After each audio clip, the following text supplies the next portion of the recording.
The sterile hum of the hospital room is a constant reminder. Your child, a fragile echo of their former self, fades a little more with each passing breath. Doctors have exhausted every avenue, every last hope, until a whisper reaches you, an experimental, controversial cure. It promises life, but at an unspeakable cost. A ritual, ancient and dark, requiring a perfectly healthy, unrelated human life to be extinguished, their vital essence transferred. The only person who knows how, a shadowy figure, demands your decision now. Life for a life, but not your own, not your child's, another's.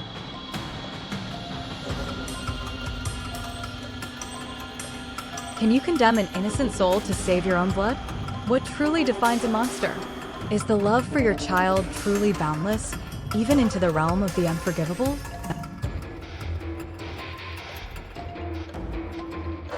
10, 9, 8, 7, 6, 5, 4, 3, 2, 1. This dilemma tears at the very fabric of parental love versus universal morality.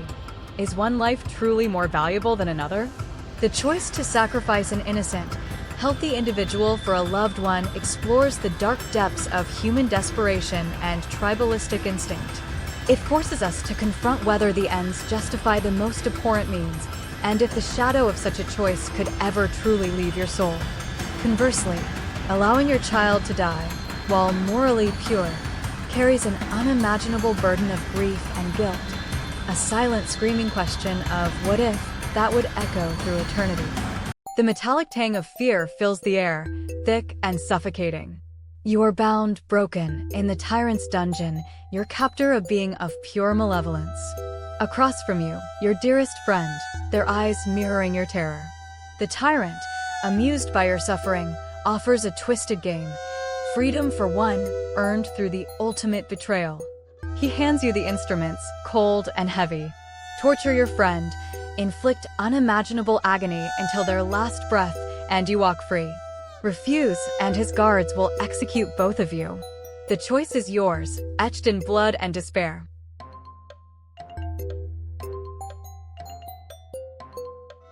Could you become the monster to save yourself? Is living with such an act worse than death itself? What is the true value of loyalty when life is on the line?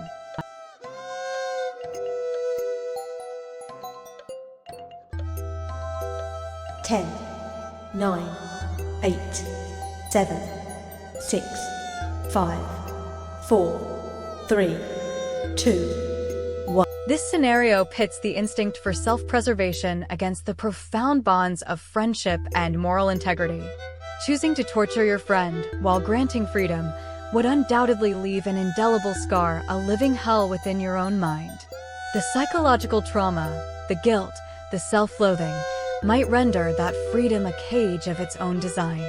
Conversely, choosing to die together, while a testament to unwavering loyalty, means forfeiting your own life and validating the tyrant's cruelty. It questions whether there are acts so heinous that even self-preservation cannot justify them, and whether your definition of self would survive such a corruption. The roar isn't cheering anymore. It's a primal scream of terror. Flames lick at the sky, engulfing the stadium in a fiery inferno. Smoke chokes the air, and a stampede of panicked humanity crushes against the locked exits. You, by some cruel twist of fate, possess the only master key to the main gate, a gateway to salvation for thousands. But your family, your children, your spouse are trapped in another section, far from the main exit. You have precious seconds. You can race to them, potentially saving their lives, but condemning the vast majority, or you can unleash the masses, knowing your own might be lost in the chaos.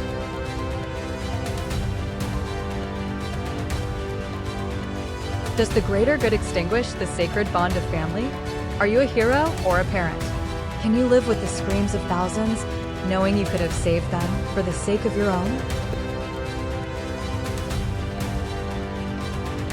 10, 9, 8, 7, 6, 5, 4, 3, 2, 1. This classic utilitarian dilemma is amplified by the sheer scale and personal connection. The choice between saving a few loved ones versus thousands of strangers is a brutal test of human empathy and moral philosophy. Saving your family, while instinctual, carries the immense weight of knowing you allowed countless others to die. This personal salvation might be haunted by the ghosts of the lost. Opening the gates, a heroic act in the eyes of many, would mean potentially sacrificing your entire world, leaving you to live with an agonizing what if about your family's fate. It forces us to ask if heroism demands the ultimate personal sacrifice, and if we are truly capable of such cold, rational calculus in the face of absolute terror. The air is heavy with the scent of fear and deceit. You hold a terrible power. A notorious serial killer, elusive and brutal, is about to claim their next victim. You've been given a vision, a glimpse into a potential future, revealing two paths. Path A. You can provide false testimony, fabricating evidence that implicates an innocent, completely unrelated individual as the killer's accomplice. This will send them to prison for life, but it will irrevocably derail the true killer's plan, saving their next intended victim. Path B. You do nothing, and the killer claims their innocent victim, while the person you considered framing walks free. You can only choose one outcome.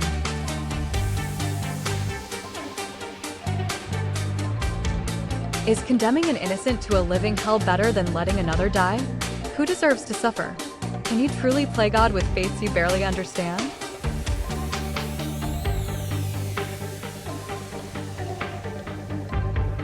Ten, 9, 8, 7, 6, 5, 4, 3, 2, 1. This dilemma twists the concept of justice.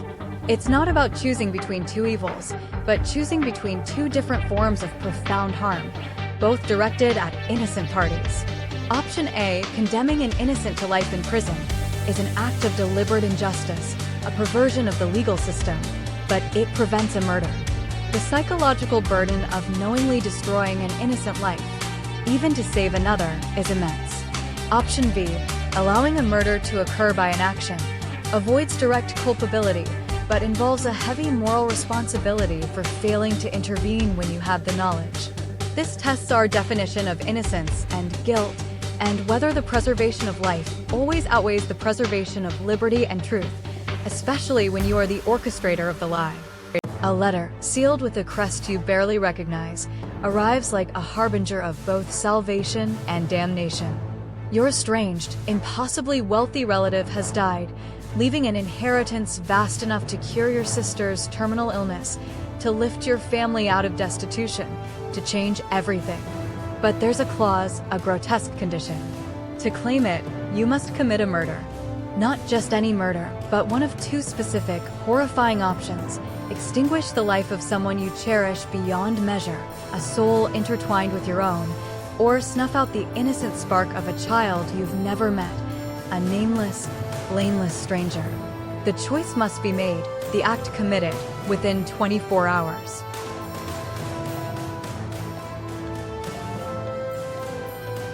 Whose life holds greater value? Can love be betrayed for the sake of another love? Are you capable of such cold-blooded calculation for salvation?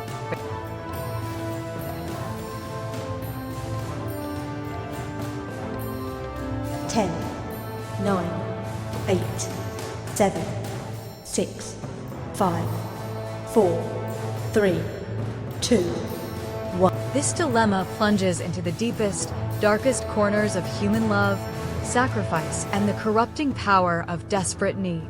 Killing a loved one, while seemingly the harder choice, involves a direct betrayal, an unimaginable act against a bond you hold sacred. The trauma would be absolute, the psychological fallout catastrophic, potentially destroying the very you that made the choice.